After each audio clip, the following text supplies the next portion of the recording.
की राजधानी बन गया, स्पिरिचुअल कैपिटल बन गया। समूचे विश्व के श्रद्धालुओं का संगम महाकुंभ नगर प्रयागराज में हो रहा है।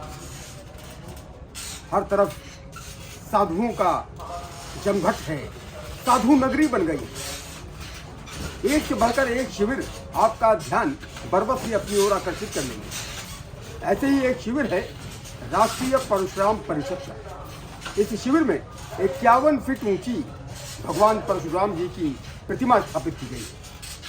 65 फीट का फरसा स्थापित किया गया है और भगवा ध्वज लहराता हुआ नजर आ रहा है।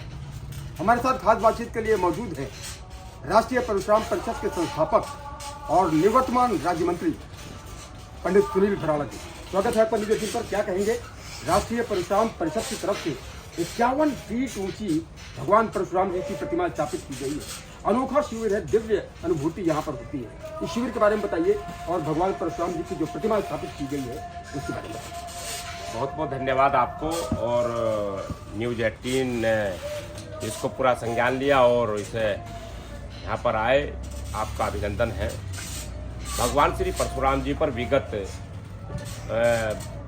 दशक से यानी कि 12 वर्षों से लगभग इस पर राष्ट्रीय परशुराम परिषद के द्वारा गठित श्री परशुराम शोध पीठ एक बड़े विद्वानों के साथ काम कर रही थी और वो काम जो था भगवान श्री परशुराम जी के उन जीवन संस्करण पर है कि जो भगवान परशुराम जी के अवतरण भूमि यानी कि जन्मभूमि से लेकर के उनके बाल तपस्वी भूमि और उनके जीवन के अंदर जो जो चीज़ें उस काल के अंदर हुई जब वो भगवान विष्णु के 6वें अवतार के रूप में पृथ्वी पर आए थे, तो उस काल में जहाँ युद्ध भूमि थी उनकी, भगवान श्री परशुराम जी ने उन सारी चीज़ों का एक संकलन किया गया और 12 वर्षों से शोध के उपरांत इस बातों का खोज किया गया कि भगवान परशुराम जी का जो रूप है वो अवतारी रूप कहाँ है, उनकी जन्मभूमि कहाँ है, उनकी युद्ध भूमि कहाँ है, उन्होंने आताताई राक्षस राजाओं का जो वध किया था वो स्थान कौन से हैं, कहाँ उन्होंने तपस्या की थी वो स्थान कौन से हैं,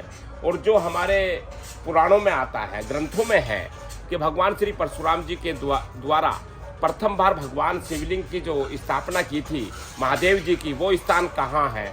ऐसे आदि आदि स्थानों को लेकर के शोध करने के बाद ये सारी जानकारी प्राप्त हुई और जानकारी में ये तय हो गया था उसी समय, ये संकल्प था राष्ट्रीय परशुराम परिषद का कि इस दिव्य जो ये कुंभ हो रहा है प्रयागराज की धरती पर, जो 144 साल बाद इस कुंभ का आयोजन है, क्योंकि 12 कुंभ के बाद ये कुंभ आता है, तो इस प्रयागराज धरती पर इन सब चीज़ों का संकलन करके उसको उजागर करने का संकल्प था।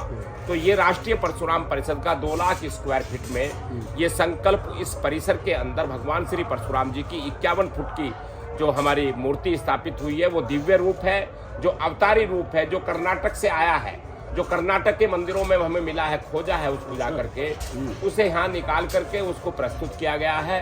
और जो युद्ध, क्योंकि अभी भगवान श्री परशुराम जी का मैं बताता चलता हूँ कि उनका एक ही रूप देखने को मिलता है, वो दाढ़ी वाला और फरसा हाथ में और युद्ध वाला जो चेहरा है उनका, उसी को, लेकिन अवतारी रूप जो है ये पृथ्वी पर आया है। तो ये इस कुंभ में एक नया करने का हमें निमित्त अवसर मिला भगवान परशुराम जी के उससे प्रेरणा से कि वो यहाँ से जारी हो रहा है। और ये 2 लाख स्क्वायर फीट में यहाँ श्री परशुराम धाम है, यहाँ माँ रेणु का कुटीर है, यहाँ सप्तऋषि पंडाल है, यहाँ पर 51 फुट की मूर्ति भगवान श्री परशुराम जी की विराजमान है। 1,08,000 मूर्ति भगवान श्री परशुराम जी की जो वितरण हो रही है, वे भगवान श्री परशुराम जी की मूर्ति वितरण की प्राण प्रतिष्ठित कार्यक्रम है। यहाँ पर भगवान श्री परशुराम जी के 40 उसका विमोचन है, भगवान श्री परशुराम जी की आरती उसका सॉन्ग और वो उसका विमोचन है। यहाँ पर भगवान श्री परशुराम जी के अन्य स्थानों की जानकारी की एक गैलरी बन रही है, उसका भी उद्घाटन होगा। तो यहाँ ऐसा और अनवरत जो है हमारे राष्ट्रीय परशुराम परिषद का जो धर्म प्रकोष्ठ है, हमारे राज पुरोहित हैं, हमारे आचार्य हैं, वो यहाँ अनवरत जो है 13 तारीख से यहाँ एक महायज्ञ चल रहा है, भगवान श्री परशुराम महायज्ञ हो रहा है लगातार यहाँ से। और यहीं पर भगवान श्री परशुराम जी के प्रथम बार जो एक बड़ा विशाल कथा पंडाल आप देख रहे हैं अभी इधर, तो उस कथा पंडाल में भगवान श्री परशुराम जी की श्री परशुराम कथा का आयोजन भी यहाँ से प्रारंभ हुआ है। तो ये संकल्प भगवान श्री परशुराम जी का ये स्थान जो है ये जो भगवा ध्वज के और भगवान श्री परशुराम जी के चरणों से ये आशीर्वाद से ये काम यहाँ प्रारंभ हुआ।